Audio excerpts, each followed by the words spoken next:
जय हिंद। कैसे हैं आप सब। स्वागत है आप सभी का हमारे डिजिटल प्लेटफॉर्म में। दोस्तों, आज की वीडियो में हम बात करेंगे कि वर्ष 2015 का जो सिपाही का बहाली हुआ था झारखंड में, उसके बारे में एक केस हुआ था सुप्रीम कोर्ट में। उसी को लेकर एक हम अपडेट्स आज आप लोगों को देंगे।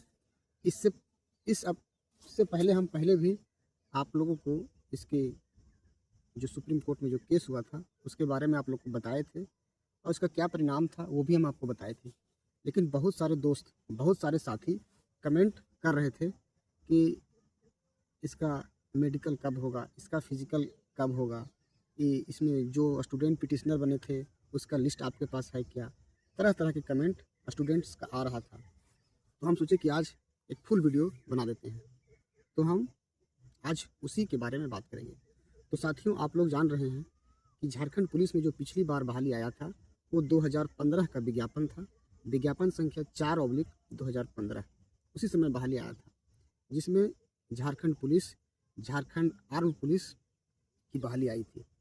और ये बहाली जेएसएससी के द्वारा लिया गया था। जेएसएससी यानी झारखंड कर्मचारी चयन आयोग। झारखंड में जो भी बहाली मैट्रिक और इंटर तथा स्नातक स्तर के जो होता है वो जेएसएससी के द्वारा लिया जाता है। तो उसी के द्वारा झारखंड में सिपाही की बहाली के लिए विज्ञापन निकाला गया था। लगभग 7,000 पदों पर झारखंड पुलिस में बहाली निकाला गया था और उसका विज्ञापन संख्या कितना था, 4/2015। लेकिन विज्ञापन के तहत बहाली तो पूर्णतः हुआ, जिसमें से 2017 में नियुक्ति हुआ, उसका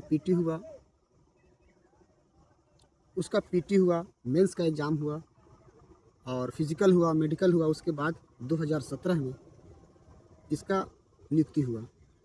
तो इसी नियुक्ति के बाद जो मेरिट लिस्ट बना था उसमें बहुत सारे स्टूडेंट बाहर हो गए थे। बाहर होने का सेंस ये था कि सीट के बाहर होने का सेंस यह था, एक उदाहरण के तौर पर हम आपको समझाते हैं कि जैसे मान लीजिए किसी ज़िला में 100 सीट सिपाही का था और ऐसा हुआ यूँ कि वहाँ कैंडिडेट जो अंतिम रूप से physical, medical, PT, mains exam सब में सफल हुए थे, वो उनकी संख्या 110 हो गई।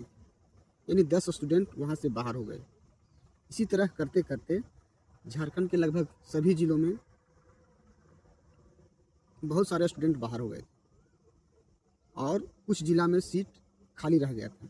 इसी को लेकर जो अभ्यर्थी अंतिम मेरिट लिस्ट से बाहर हुए थे उनके द्वारा झारखंड के हाई कोर्ट में, उच्च न्यायालय में केस किया गया था। उसके बाद वे लोग जब पराजय हो गए, वे लोग हार गए, तो वे लोग सुप्रीम कोर्ट में जाकर केस किए थे। तो उसी केस का जजमेंट, अभी फाइनल जजमेंट नहीं आया है, उसी केस का निर्णय आया है। तो निर्णय ये है कि 27 मई 2026 तक जो भी पिटिशनर बने थे, कि लगभग 888 स्टूडेंट जो मेरिट लिस्ट से बाहर हुए थे, वे सुप्रीम कोर्ट में पिटीशन दायर किए थे।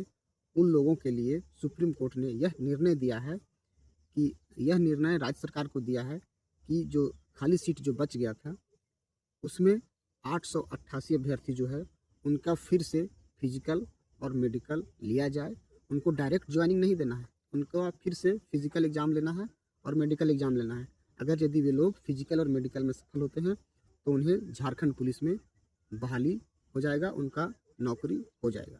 तो ये सुप्रीम कोर्ट का निर्देश है। और सुप्रीम कोर्ट का साथ ही साथ यह भी निर्देश है कि अब इस केस में इसके बाद कोई भी अभ्यर्थी आवेदन अगर यदि देते हैं तो उनका आवेदन स्वीकार नहीं किया जाएगा। ये हम आपको स्क्रीन के ऊपर सुप्रीम कोर्ट का जो जजमेंट है उसका आपको हिंदी में अनुवाद करके हम आपको बता दिए। तो ये मोटा मोटी यही डिसीजन सुप्रीम कोर्ट से आया है। तो जो अभ्यर्थी सुप्रीम कोर्ट में जो पिटिशनर बने थे उनके लिए तो अच्छी बात है, लेकिन बहुत सारे अभ्यर्थी ऐसे भी थे जो अंतिम मेरिट लिस्ट से बाहर हो गए थे और वे पिटिशन दायर नहीं कर पाए थे। उनके लिए क्या है, तो यह मेरे अनुसार, ये मेरी राय है कि जैसा कि सुप्रीम कोर्ट का जजमेंट में दिया गया है कि अब कोई भी अभ्यर्थी का आवेदन स्वीकार नहीं किया जाएगा, तो हम भी वही आप लोगों को बात बताना चाहते हैं कि आप लोग का भी आवेदन स्वीकार नहीं किया जाएगा।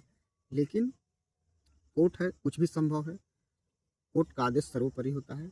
आप लोग कोई अधिवक्ता से राय लेकर आप लोग अभी भी केस कर सकते हैं। ये मेरा राय नहीं है, आप लोग एक अधिवक्ता से राय लेकर माननीय न्यायालय में, माननीय सर्वोच्च न्यायालय में अपना पिटीशन दायर कर सकते हैं। बाकी झारखंड में रोजगार, झारखंड में सरकारी नौकरी की जानकारी के लिए आप हमारे पेज को, फेसबुक पेज को फॉलो कीजिए। अगर यदि आप ये वीडियो यूट्यूब पर देख रहे हैं तो आप हमारे यूट्यूब चैनल को सब्सक्राइब ज़रूर कीजिए। जय हिंद।